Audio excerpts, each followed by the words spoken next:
Bonjour à tous et à toutes, aujourd'hui je me sens d'humeur nostalgique et j'aimerais revenir sur nos bons vieux contes d'enfance. Depuis toute petite, j'adore les contes et légendes, leur univers tellement sombre et merveilleux à la fois. Leur avantage, c'est qu'ils sont très facilement adaptables sur n'importe quel support, livres, peintures, sculptures même, et bien sûr le cinéma. J'ai envie, comme ça, de vous présenter 3 films adaptant le même conte, et pour des raisons d'universalité, j'ai choisi l'un des plus connus, à savoir Blanche-Neige et les 7 nains. Et je vous remercie d'oublier tout de suite le Disney, je ne vais montrer que des versions en prise de vue réelle, car adapter un conte merveilleux en live, c'est quand même beaucoup plus difficile qu'en dessin animé, qui a l'avantage de pouvoir prendre plus de liberté. Alors je ne vais pas insulter votre culture générale et ne rappellerai donc pas l'histoire de Blanche-Neige. Je dirai juste qu'en principe, ce n'est pas la belle-mère de Blanche-Neige, mais bien sa vraie mère qui essaye de la buter. En revanche, un petit retour sur les leçons de morale qu'on peut en tirer ne fera pas de mal. Je laisse donc la parole à Blanche-Neige, qui vous expliquera ça bien mieux que moi. Mon histoire est une critique de la vanité et de la jalousie. Elle incite les femmes, qu'elles soient jeunes ou âgées, à ne pas éprouver de ressentiment envers les autres et à être humbles. Oui, alors Blanche, c'est bien joli tout ça, mais alors pourquoi dans le conte original tu as invité ta mère à ton mariage juste pour la condamner à danser avec des souliers de fer chauffés à blanc jusqu'à la mort? Oh, je me suis juste dit que ça lui ferait les pieds. Bon, allez, on commence.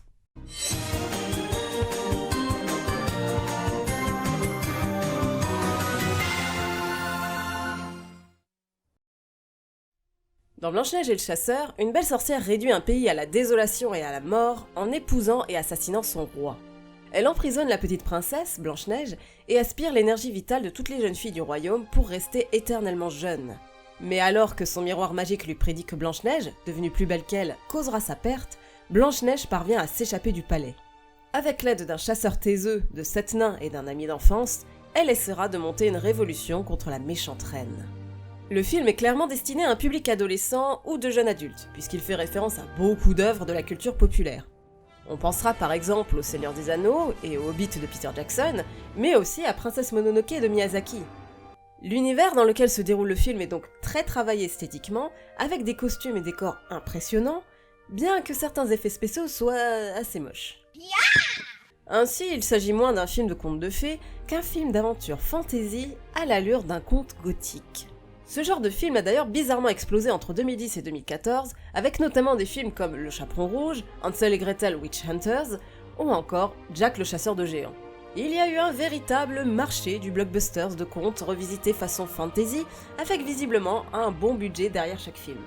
Et je n'ai aucun problème avec ça, simplement le film tombe parfois dans le grotesque, voire le kitsch. Parce que non, Blanche-Neige et le chasseur n'est pas un bon film en soi. Le scénario n'est pas très mémorable, certains passages sont vraiment moches, et le jeu de la plupart des acteurs sonne assez faux.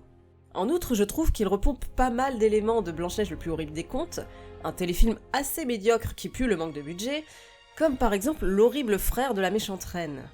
J'ai même longtemps hésité à vous parler de Blanche-Neige le plus horrible des contes en lieu et place de Blanche-Neige et le chasseur, tellement les deux se ressemblent du point de vue du scénario et de l'écriture des personnages. Mais ce téléfilm a vraiment beaucoup trop de défauts, souvent dus au manque de budget, et je n'aurais pas eu assez matière à vous en parler contrairement à l'autre. Blanche-Neige et le chasseur a au moins le mérite d'être assez distrayant, et de compter 2 bons personnages féminins principaux. La force de cette Blanche-Neige est qu'en plus d'être très belle, elle ressent une forte empathie pour ce qui l'entoure. L'empathie étant la capacité à discerner les émotions des autres et à les ressentir. C'est donc la capacité à s'intéresser à autrui en mettant de côté sa propre personne, et c'est ce qui explique la bonté démesurée dont fait preuve cette Blanche-Neige. Elle va jusqu'à comprendre la souffrance de la méchante reine. I used to hate her. But now I feel only sorrow. Et lorsqu'elle se réveille de son sommeil de mort en larmes, il est difficile de savoir si c'est grâce au baiser du chasseur ou si c'est parce qu'elle a ressenti toute la douleur qu'il ressent depuis le décès de sa femme. Je ne sais pas trop quoi penser par contre de la deuxième partie du film qui fait d'elle carrément une Jeanne d'Arc, guidant les soldats pour bouter la reine hors du royaume. Je suppose que c'est dérivé du succès de Alice au Pays des Merveilles qui, quelques années plus tôt déjà, montrait son héroïne en armure, comme si participer à la guerre était la badasserie ultime pour une femme. Et y a que moi qui trouve que l'empathie c'est plus cool que savoir se battre à l'épée? Oui. Quant à la reine, la prestation viscérale de Charlize Theron fait qu'on admire bien plus son personnage que celui de Kristen Stewart, bien qu'elle ne démérite pas non plus. La reine est montrée sous tous ses aspects, que ce soit celui de la sorcière, de la femme et de la belle-mère. Des 3 films que je présente aujourd'hui, Blanche-Neige et le chasseur est celui qui a accordé le plus d'attention à cet antagoniste, représentant la femme vieillissante, jalouse de la jeunesse. Elle en devient bien plus dangereuse et violente que les 2 autres, et la mise en scène parvient à montrer sa beauté sombre et sophistiquée, en contraste avec la beauté douce de Blanche-Neige. Malgré tout, je n'ai pas pu m'empêcher de penser qu'on aurait pu faire bien mieux que Blanche-Neige et le chasseur pour adapter un conte aussi universel et visuel que Blanche-Neige. Et ça tombe bien, j'ai trouvé mieux. Blancanieves, un film espagnol de Pablo Berger, sorti en 2012. Avec ce film muet en noir et blanc, Berger avait l'intention novatrice de rendre hommage au cinéma européen des années 20, avant d'apprendre qu'il venait de se faire coiffer au poteau par la sortie de The Artist. Il adapte le conte en plaçant l'action dans l'Espagne des années 20. Et plutôt que de faire de Blanche-Neige une bonne à tout faire pour les 7 nains, le film a préféré faire d'elle une torero, la faisant donc participer à une tradition contestée, car considérée comme étant de la maltraitance animale. C'est vrai que c'est vachement mieux. Carmen, fille d'un célèbre torero, manque de se faire assassiner sur ordre de sa belle-mère, ancienne infirmière de son père, qui profite allègrement de la richesse de son mari. La jeune femme croise la route de nains itinérants qui organisent des corridas avec des vachettes pour obtenir de l'argent de la foule. Alors qu'un des nains se fait violemment attaquer par la vachette, Carmen parvient à la maîtriser grâce à ses talents de torero, transmis par son père. Elle est alors intégrée à la troupe des nains sous le nom de scène de Blanche-Neige, et va se découvrir une véritable vocation de torero qui suscitera de nombreuses jalousies. Le choix du noir et blanc muet peut déconcerter au premier abord, mais il apparaît très vite comme une évidence. Le noir et blanc permet de faire ressortir le teint blanc comme la neige et les cheveux noirs comme l'ébène de l'héroïne. L'image est fortement travaillée, avec de beaux contrastes qui donnent une atmosphère glacée et onirique, ce qui colle parfaitement à l'adaptation d'un conte de fées très ancien. Au-delà de ça, le film est bourré de références artistiques et culturelles que je ne maîtrise pas forcément. Mais s'il y a bien une référence artistique que je retiendrai dans ce film, c'est le parallèle que j'ai pu faire avec l'excellent film L'Inconnu, sorti justement dans les années 20. En effet, ce film en noir et blanc et muet, tiens donc, met en scène des forains, tiens donc, et a pour personnage central un homme qui va brûler de jalousie à cause d'une très belle femme. Tiens donc. Et j'avais dit que je ne parlerais pas du Blanche-Neige du Disney, mais histoire de montrer à quel point rien ne semble être laissé au hasard dans Blancanieves, le personnage féminin de l'inconnu est incarné par l'actrice Joan Crawford, superbe femme dont le visage et le regard noir ont inspiré le design de la méchante reine du Disney. Pour en revenir à Blancanieves, je trouve que le noir et blanc muet marche très bien. Et s'il marche très bien, c'est parce que la technique est maîtrisée, certes, et parce que le film fait de nombreuses références aux films de l'époque, certes, mais il ne marcherait pas du tout si les acteurs n'avaient pas joué le jeu. Or, les acteurs sont très bons, car ils ont réussi à faire ces exagérations, ces grimaces propres aux muets, mais sans en faire une parodie ou un pastiche. Leur jeu paraît naturel malgré les expressions exagérées. Le seul personnage vraiment caricatural est celui de la belle-mère, mais on prend réellement plaisir à la détester. Et quand on a vu l'actrice jouer un rôle aussi doux que celui de Mercedes dans Le Labyrinthe de Pan, c'est assez rafraîchissant de la voir s'amuser à être une femme superficielle, hautaine et ridicule. Quant aux 2 actrices incarnant Blanche-Neige enfant et adulte, elles sont si éblouissantes que je vous mets au défi de trouver de meilleures actrices pour incarner Blanche-Neige. Elles expriment une joie de vivre malgré l'adversité et débordent d'amour, ce qui fait de leur Blanche-Neige une personne inspirante par sa résilience et un symbole de pureté. C'est pour ça que la fin, que je ne vais pas vous dévoiler, est infiniment plus cruelle que tout ce que vous pouvez imaginer, et qu'elle va probablement vous briser le cœur, comme elle a brisé le mien. Ce film a été pour moi un vrai choc, et j'espère que le noir et blanc muet ne vous dissuadera pas de le regarder, surtout qu'il est trouvable à ce jour sur YouTube. Par contre, si vous trouvez pas le film suivant, rassurez-vous, ce sera pas une grande perte. Blanche comme neige est un film français réalisé par Anne Fontaine et sorti en 2012. L'adaptation est modernisée, se déroulant de nos jours en France. Notre Blanche-Neige se prénomme Claire et travaille à l'hôtel tenu par Maude, sa belle-mère. Cette dernière se rend compte que son amant s'intéresse beaucoup trop à Claire et engage une tueuse pour assassiner la jeune fille.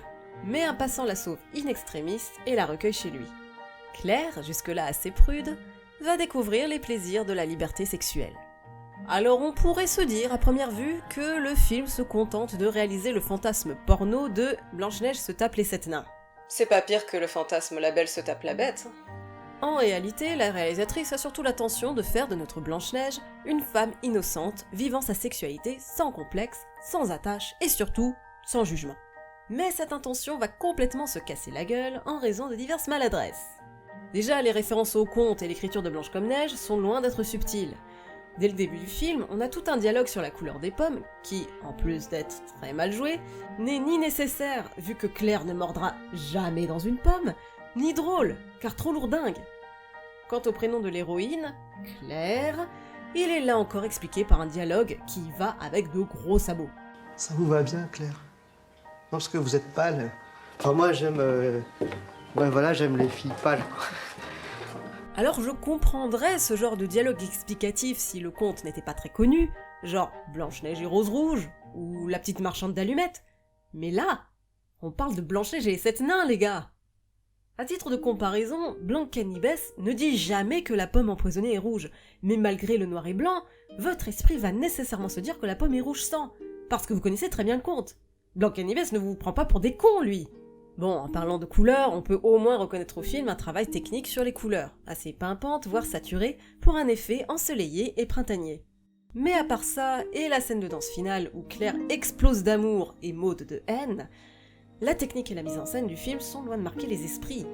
La mise en scène est assez pauvre et banale, avec un montage pas toujours très efficace.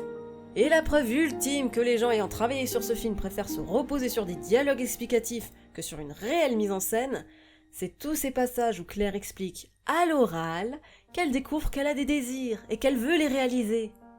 Et alors ça, c'est vraiment l'explication que t'as pas vu venir, hein. Parce que tout le film montre les hommes en train de baver devant Claire, en train de la désirer, de vouloir se la faire, mais il ne montre absolument pas Claire avoir des désirs. La seule scène qui le laisse penser, et que je trouve assez jolie d'ailleurs, c'est lorsque Claire attend de voir si Pierre va ouvrir sa porte pour la rejoindre dans son lit. Mais pour un film soi-disant érotique et voulant mettre en valeur la liberté sexuelle des femmes, Blanche comme Neige reste incroyablement prude, avec des scènes de sexe qui n'ont rien de spécial et qui d'ailleurs se ressemblent toutes, et oublie de montrer l'explosion de sensualité et de désir chez son personnage féminin. Personnage féminin qui n'a de toute façon aucun charisme.